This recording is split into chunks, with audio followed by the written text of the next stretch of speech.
A paz do Senhor, meus queridos irmãos, professores da IBD, alunos da Escola Bíblica Dominical e você que gosta de estudar a Palavra de Deus. Estamos juntos para mais uma vez fazermos o comentário da lição bíblica da Escola Dominical do dia 1º de maio de 2016. Título da lição: A Maravilhosa Graça. A revista que estamos estudando esse trimestre traz justamente esse título: Maravilhosa Graça, o Evangelho de Jesus Cristo revelado na carta aos Romanos. E hoje estaremos com ênfase no capítulo 6, que é a base que o comentarista usa para esta lição do dia 1º de maio, quando ele vai tratar justamente da maravilhosa graça. Capítulo 5, Paulo apresenta a doutrina da justificação, e nós já estudamos sobre ela. Aprendemos que a justificação ocorre somente pela fé em Jesus Cristo e também sobre os benefícios da justificação, entre eles a paz, a esperança, a nova vida em Cristo Jesus. E hoje, na sequência dada pela nossa revista, pelo comentarista, entramos na lição de número 5, que tratará da maravilhosa graça. Uma vez justificados pela fé em Cristo, desfrutando destes benefícios maravilhosos da justificação, lembrando sempre que a justificação, ela trata da nossa condição, nós somos declarados justos, portanto, é uma obra que Deus faz em nossa vida, na vida do pecador, declarando o pecador justo, e é claro que isso é uma obra da graça, ou declarando o pecador justificado pela graça maravilhosa de Deus. Uma vez justificados, desfrutando dos benefícios da graça de Deus, passamos então a viver debaixo da graça. E o apóstolo Paulo trata disso justamente no capítulo 6 da sua epístola, quando ele diz, já na introdução do capítulo 6, o verso 1, que diremos, pois? Permaneceremos no pecado para que a graça abunde? De modo nenhum. Nós que estamos mortos para o pecado, como viveremos ainda nele? Ou não sabeis que todos quantos fomos batizados em Jesus Cristo, fomos batizados na sua morte? Então nós temos aqui algumas perguntas retóricas, que o apóstolo Paulo usa também esse recurso para expor a sua doutrina, expor as verdades da palavra de Deus. Muito bem. Pensando sobre essa maravilhosa graça, o comentarista ele propõe nessa lição, o objetivo principal é mostrar que Jesus Cristo é a graça divina manifestada em forma humana. E é verdade. O apóstolo João, já na introdução do seu evangelho, ele diz que o Verbo se fez carne. Ele diz também que a lei foi dada por Moisés. A graça e a verdade vieram por Jesus Cristo. Então, a encarnação do Verbo, do Filho de Deus, é a expressão visível da graça de Deus. Paulo também fala isso na carta a Tito, quando ele diz, a graça de Deus se há manifestado. Tito, capítulo 2, verso 11. Porque a graça de Deus se há manifestado. Então, a pessoa de Jesus Cristo, a encarnação do Verbo, é a graça divina manifestada a todos os homens, a todas as pessoas. A encarnação do Verbo, a manifestação da graça de Deus. E, seguindo aqui a sequência dada pelo próprio comentarista na lição bíblica, ele apresenta primeiramente os inimigos da graça de Deus. Lembrando sempre que o próprio Jesus quando esteve na terra, ele enfrentou também não poucos inimigos no seu ministério. E o primeiro inimigo mencionado aqui, como inimigo da graça de Deus, é a doutrina do antinomismo. Antinomismo. O que vem a ser isso?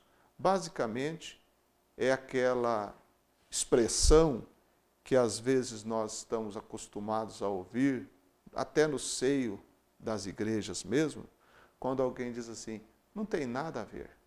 O antinomismo basicamente é aquilo que não tem regra, não tem normas, não precisa se obedecer os mandamentos, não se precisa obedecer a palavra de Deus. Então acaba ficando uma coisa muito relativista. Acaba cada um fazendo o que bem entende, imaginando o que bem quer, tomando as decisões que quer, sem ter bases, sem ter normas, sem ter regras. O antinomismo ele prega, ele ensina que não é necessário obedecer e nem pregar acerca dos mandamentos de Deus. É uma falsa liberdade. É uma falsa liberdade. Porque nós jamais podemos imaginar que os mandamentos de Deus são coisas que ficaram no passado. De forma alguma. O Novo Testamento, nós temos inúmeros mandamentos de Deus. Então, a vida na graça, a vida debaixo da graça, não é uma vida de uma liberdade artificial. Uma liberdade que, na verdade, não é liberdade, é uma concessão ao pecado. De forma alguma. Que salvação é essa que não liberta a pessoa do pecado?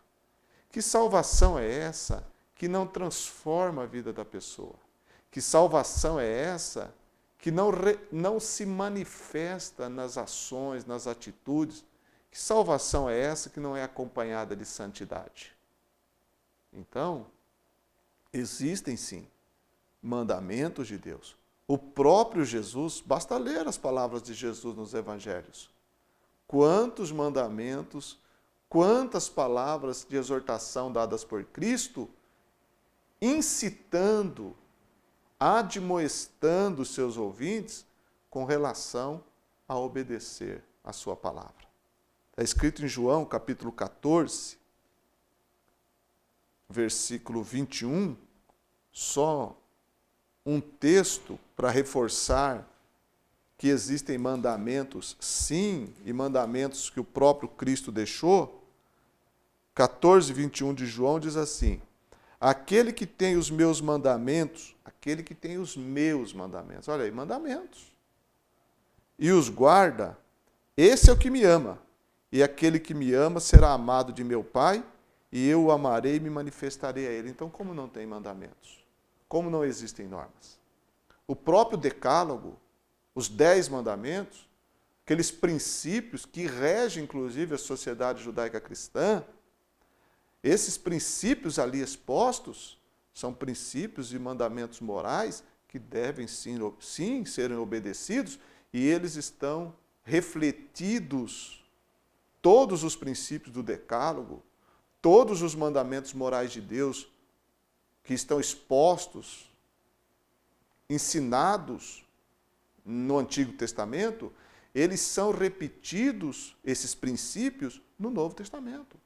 Basta ler os evangelhos, basta ler as cartas do apóstolo Paulo e as outras cartas também, e nós vamos ver ali que existem sim normas, existem regras, existem princípios que envolvem a vida debaixo da graça de Deus. Por isso que Paulo, ele tendo em mente um interlocutor imaginário, ele introduz o capítulo 6 dizendo assim, que diremos, pois? Permaneceremos no pecado para que a graça abunde? Então, é evidente que essa história de a graça, ela liberta e nós podemos viver, portanto, uma vida como nós queremos, não temos norma. Isso não é graça de Deus de forma nenhuma. Isso não é liberdade que Cristo prometeu de forma alguma, não é. A verdade da palavra de Deus é que a graça, ela nos conduz a uma nova esfera, uma nova forma de viver, livres completamente do pecado, da sua força, do seu poder, para viver dentro dos padrões da vontade de Deus. E como nós sabemos a vontade de Deus? Através da vontade revelada nas Escrituras. Como nós sabemos do que Deus se agrada? Através do que está escrito na Bíblia Sagrada. Então, um inimigo da graça é essa doutrina antiga e nova, porque tem as suas manifestações no passado, como tem suas manifestações no presente também. E é importante lembrar nesse momento também o que o apóstolo Judas, lá na sua epístola, no verso 4, quando ele fala dos falsos mestres, ele diz que os falsos mestres, tornaram em dissolução a graça de Deus. Tornaram em dissolução a graça de Deus. Esse tornar em dissolução a graça de Deus, numa linguagem bem fácil de entender, é baratear a graça, é menosprezar a graça, é desvalorizar a graça, é tirar a graça do seu conceito, do seu lugar. E é isso que os falsos mestres fazem. Eles usam a palavra graça, mas não no conceito bíblico. Eles aplicam e falam da graça como se fosse algo em que a pessoa pode se apegar para viver do jeito que quer. Graça não é isso. A graça é você viver do jeito que Deus quer. Então, o primeiro inimigo da graça de Deus é o antinomismo, essa falta de regra que a Bíblia não ensina. O segundo inimigo, declarado pelo próprio comentarista, é o legalismo. O legalismo é aquela ideia de que mesmo a pessoa sendo salva em Cristo Jesus, ela precisa guardar os princípios da lei, porque a ideia é que alguém só pode ser aceito por Deus se praticar e obedecer à lei. O apóstolo Paulo, ele foi muitas vezes mal entendido, foi até perseguido por pessoas que diziam que ele pregava contra a lei e que ele declarava que uma vez as pessoas alcançando a salvação em Cristo Jesus, portanto sendo alcançadas pela graça de Deus, essas pessoas agora estavam totalmente isentas de guardar e cumprir qualquer mandamento. Então, eles acabavam colocando Paulo num terreno do antinomismo. Mas a verdade da Bíblia Sagrada não é nem o extremo do antinomismo e nem o extremo do legalismo. Pelo contrário, o próprio apóstolo Paulo, ele diz que a graça de Deus, na graça, a lei é estabelecida. Por quê? Porque Cristo cumpriu a lei. O que o apóstolo Paulo ensina, e é difícil para aquelas pessoas entenderem, como é difícil para muitas pessoas entenderem hoje em dia, é que em Cristo Jesus existe uma nova criação. O que a lei não pôde resolver, Deus, através de Cristo, ele resolveu. Cristo cumpriu a lei. E o ensino paulino, o ensino das Escrituras Sagradas, é que em Cristo nós também cumprimos a lei. Porque ele cumpriu a lei. Nós sendo corpo de Cristo, nos identificando com Cristo na sua morte, na sua ressurreição, nós também cumprimos a lei. Não é isso que Paulo explica muitas vezes, quando ele diz que nós estamos mortos para o pecado, mas vivos para Deus em Cristo Jesus? Morremos para aquilo que nos prendia, para as ordenanças que existiam, morremos para uma vida de pecado, e ressuscitamos, como Cristo ressuscitou pela glória do Pai, para uma nova vida, nós também ressuscitamos através de Cristo para uma vida totalmente renovada e transformada. Veja que Jesus Cristo, a graça manifestada, ele também foi incompreendido pelos religiosos de sua época. As pessoas não conseguiam entender Jesus, porque Jesus, aparentemente para aquelas pessoas, ele quebrava todos os paradigmas que existiam. Jesus ele fez questão de trazer, de incluir aqueles que eram rejeitados. As mulheres, por exemplo, que eram tão discriminadas, afastadas, através de Jesus Cristo, elas se aproximaram. Jesus tratou as mulheres como ninguém, como nenhum mestre religioso trataria ou tratou nos seus dias. Ele chocou a comunidade da sua época, a sociedade da sua época, por ele agregar mulheres com pessoas que o acompanhavam, pessoas que estavam no meio daqueles discípulos do Senhor. A Bíblia até fala de mulheres que o serviam. Então a mulher, através de Cristo, de Jesus, elas foram alçadas a um patamar que elas não desfrutavam naquela sociedade. Aquilo chocava as pessoas. Jesus fez coisas que, aparentemente, aos religiosos dos seus dias, eram verdadeiras blasfêmias, porque ele disse ao paralítico: perdoados estão os teus pecados. Jesus ele tocou em leprosos, ele se aproximou de pessoas consideradas impuras cerimonialmente e alijadas da vida religiosa. Ele permitiu que suas vestes fossem tocadas por uma mulher impura, a mulher do fluxo de sangue. Ele tocou em leproso, purificando o leproso. Isso tudo era algo inconcebível, inimaginável. Mas a graça de Deus estava ali. E Jesus Cristo, a graça manifestada, ele se aproximou dos pecadores. Ele foi criticado. Muitos chegaram para os discípulos de Cristo e disseram: o vosso mestre come com pecadores e publicanos e os recebe. Porque nenhum rabino fazia isso, nenhum escriba permitia isso, mas Jesus fez. Ler a história de Jesus, pensar na vida de Jesus, meditar sobre Jesus, é reconhecer essa graça maravilhosa, essa graça que não exclui ninguém, essa graça que não discrimina, essa graça que vai ao encontro dos rejeitados, dos discriminados, dos abandonados pelo sistema, infelizmente, o próprio sistema religioso. Jesus, a graça revelada, a graça manifestada, foi ao encontro de todas essas pessoas.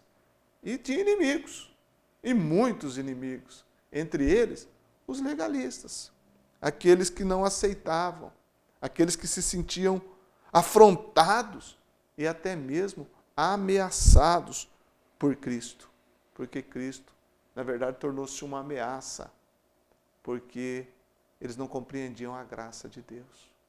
Então, a graça de Deus, ela não é oposta aos mandamentos de Deus, mas a graça de Deus ela é muito superior ao puro legalismo, a pura guarda, ou a busca de querer cumprir mandamentos que ninguém consegue cumprir totalmente. Então, esse legalismo frio, rígido, insensível, ele não coaduna-se com a graça de Deus, porque a graça de Deus é calorosa, a graça de Deus é afável, a graça de Deus ela traz proximidade, a graça de Deus ela agrega, ela atrai, ela tem um poder maravilhoso que o pecador é atraído pela graça.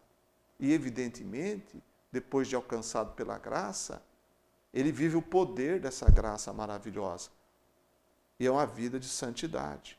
Aquilo que Jesus disse à mulher adúltera de João capítulo 8. Onde estão os teus acusadores? Ninguém te condenou? A mulher disse não, pois ele disse: eu também não te condeno. Vai e não peques mais. Olha aí, recebeu o perdão, mas recebeu também a orientação. Vai e não peques mais. Então existem uma nova vida, existem princípios, existem limites para a nova vida da graça, que é não pecar mais. Isso é maravilhoso. A graça alcança o pecador, mas não deixa o pecador na condição que ele está. De forma alguma, porque senão seria uma graça sem sentido, uma graça barata, uma salvação sem sentido. Salvar do quê? A graça de Deus ela é tão poderosa que ela salva o ser humano, o pecador, da condenação do pecado, do poder do pecado. E isso é maravilhoso, porque o poder do pecado aflige as pessoas aqui. A graça nos dá a condição de viver uma vida totalmente livre. Um pássaro que está livre. Livre para viver na direção de Deus. Então, esses são os inimigos da graça de Deus. Todavia, continuando aqui, ele continua meditando sobre a graça, e ele fala sobre a vitória da graça, que destrói o domínio do pecado, foi o que eu acabei de dizer, poder do pecado. Poder, domínio, aquele senhor, imagine um senhor de escravos que é bruto, que é insensível, que é cruel. Esse é o pecado. É um senhor terrível. E que paga com a morte. Porque o salário do pecado é a morte. Então, ter o pecado como senhor da vida é receber o salário da morte. A graça de Deus, ela tira esse domínio do pecado. Paulo explica isso, que nós não vivemos debaixo do pecado. Está escrito assim, no capítulo 6 dessa epístola, que é o texto básico da lição da Escola Bíblica Dominical, diz assim: assim também vós considerai-vos como mortos para o pecado, mas vivos para Deus em Cristo Jesus nosso Senhor. Não reine, portanto, o pecado em vosso corpo mortal, para lhe obedecerdes em suas concupiscências. Não reine, portanto, o pecado. Ou seja, o pecado já não é mais rei. O pecado já não é mais senhor da vida daquele que foi alcançado pela graça. Não tem mais direito. O pecado não tem mais direito naquele que foi alcançado pela graça de Deus, porque a graça venceu o poder do pecado. A graça venceu o poder do pecado.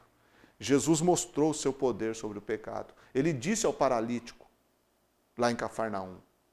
E antes ele disse aos escribas que estavam ali murmurando no coração, ele disse, para que vocês saibam que o Filho do Homem tem na terra poder para perdoar os pecados, levanta, toma a tua cama e anda. E o paralítico levantou-se, tomou a cama e saiu, provando que o Filho de Deus tinha poder sobre o pecado, poder para perdoar pecados. E provou curando o paralítico. Aquele homem andando, saindo daquela condição de inatividade, de inércia, representa a condição do pecador. O pecado está representado na vida daquele paralítico de Cafarnaum, que não consegue andar com suas próprias pernas, precisa ser carregado, ele não tem vontade própria, o pecado domina a pessoa. Na verdade, o pecador faz a vontade do pecado, que domina na sua vida. Ele se torna inativo, não tem vida, senão a vida de satisfazer o pecado e as suas concupiscências. Mas Jesus, quando ele perdoa, quando a graça atinge o coração do pecador, quando o ser humano é atingido pela graça de Deus, ele então ouve a voz poderosa de Cristo. Levanta e anda. Levanta, sai dessa posição, sai debaixo desse jugo de pecado e anda uma nova vida oferecida por Deus, oferecida por Cristo. Coisa extraordinária, é a graça de Deus. Então ela destrói o domínio do pecado. Vence o pecado. Ela destrói o reinado da morte, porque o salário do pecado é a morte. E a morte reina pelo pecado. Paulo explica isso em Romanos capítulo 5, que a morte reinou desde Adão, sobre os descendentes de Adão, a morte reinou. O reinado da morte. E Hebreus diz que aqueles que tinham medo do império da morte, daquele que tinha o império da morte, medo, temor, pavor, essa era a situação.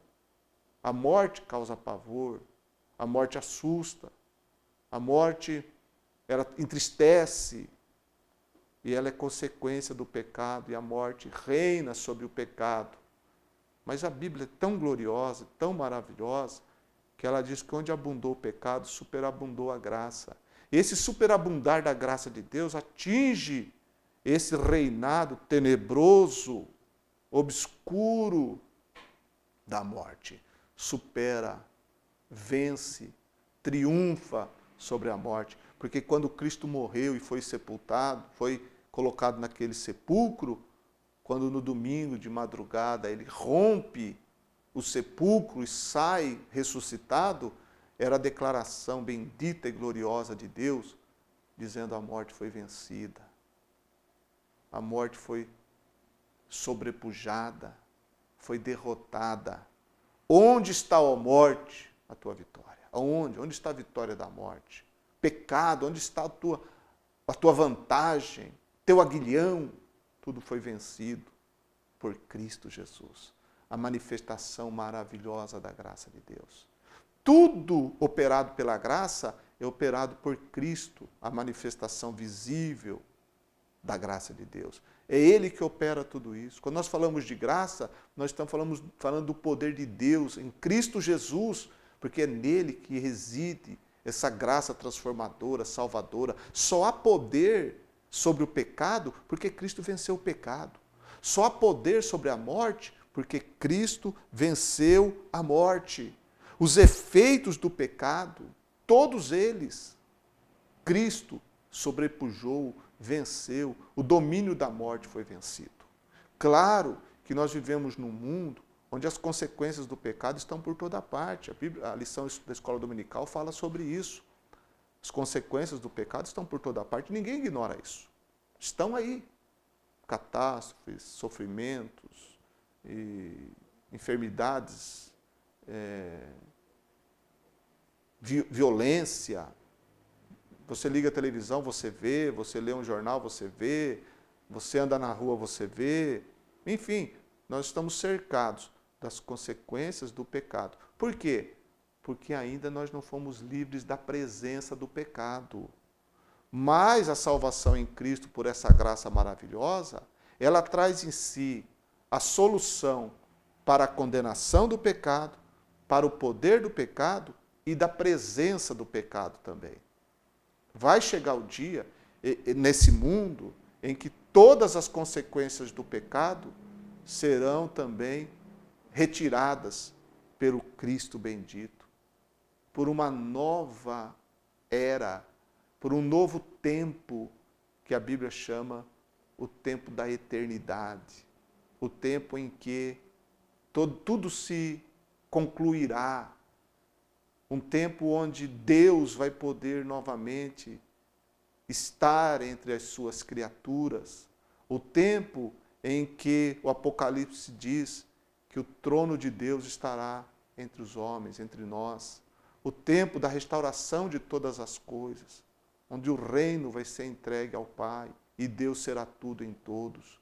Esse tempo bendito e maravilhoso, onde o pecado será varrido da história do ser humano, esse tempo glorioso da igreja triunfante, de novos céus e nova terra, esse tempo vai chegar, porque a graça de Cristo, a obra de Cristo, ela é uma obra extraordinária, é uma obra grandiosíssima, é uma obra maravilhosa.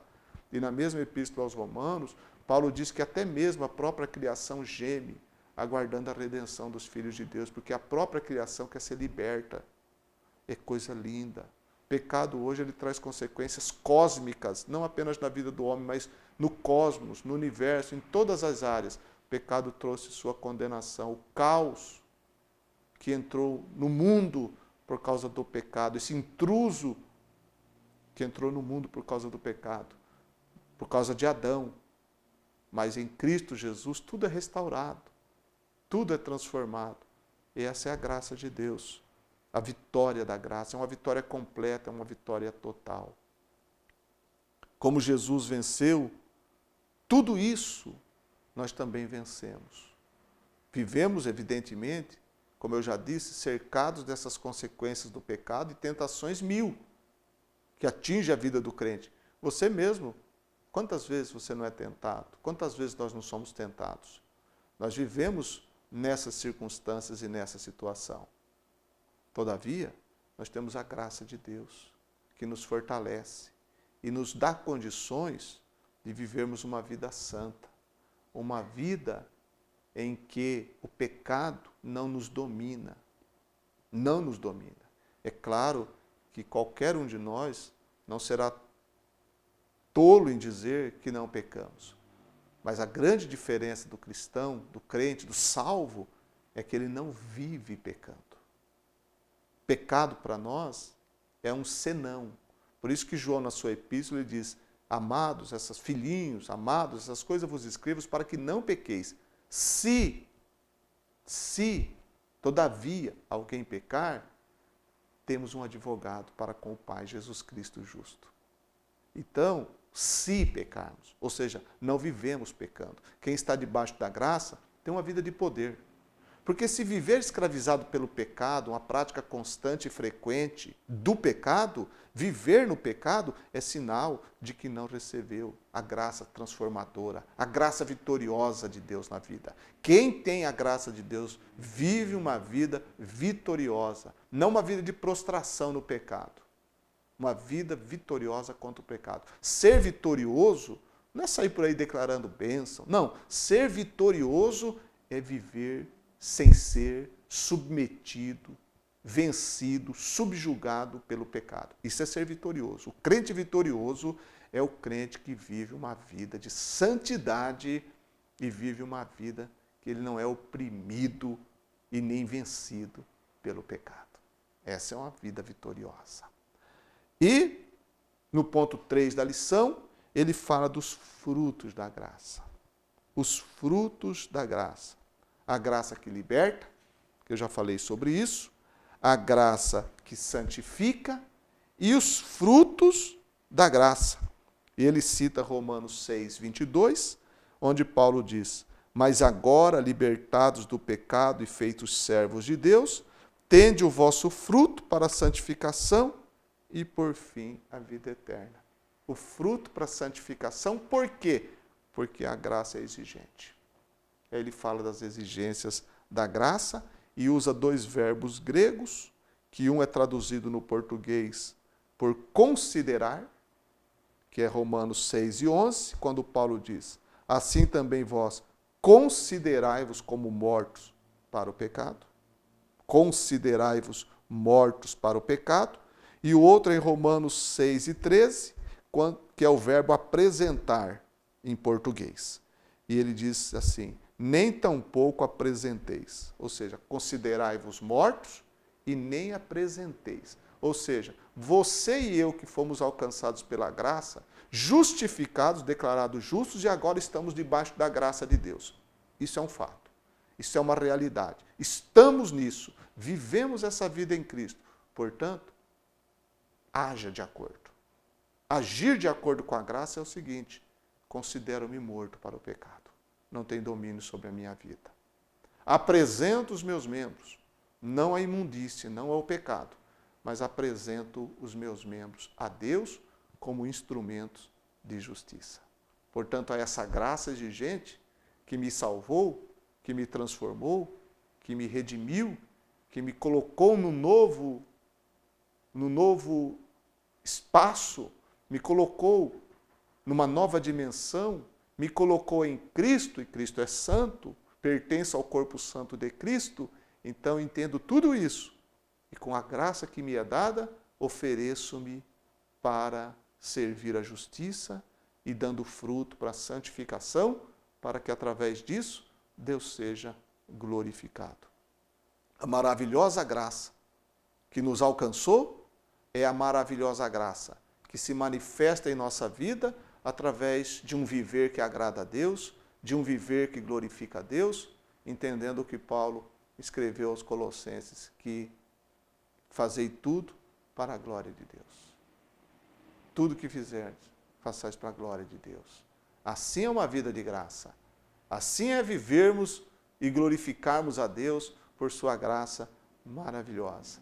Você e eu, crentes em Cristo Jesus, recebemos essa graça maravilhosa, nos alegramos por ela e a honramos, vivendo de acordo com o que ela nos faz viver, ou seja, uma vida de santificação. Deus te abençoe, que Deus te guarde continue vivendo a graça, desfrutando da graça e glorificando a Deus através de uma vida de santidade.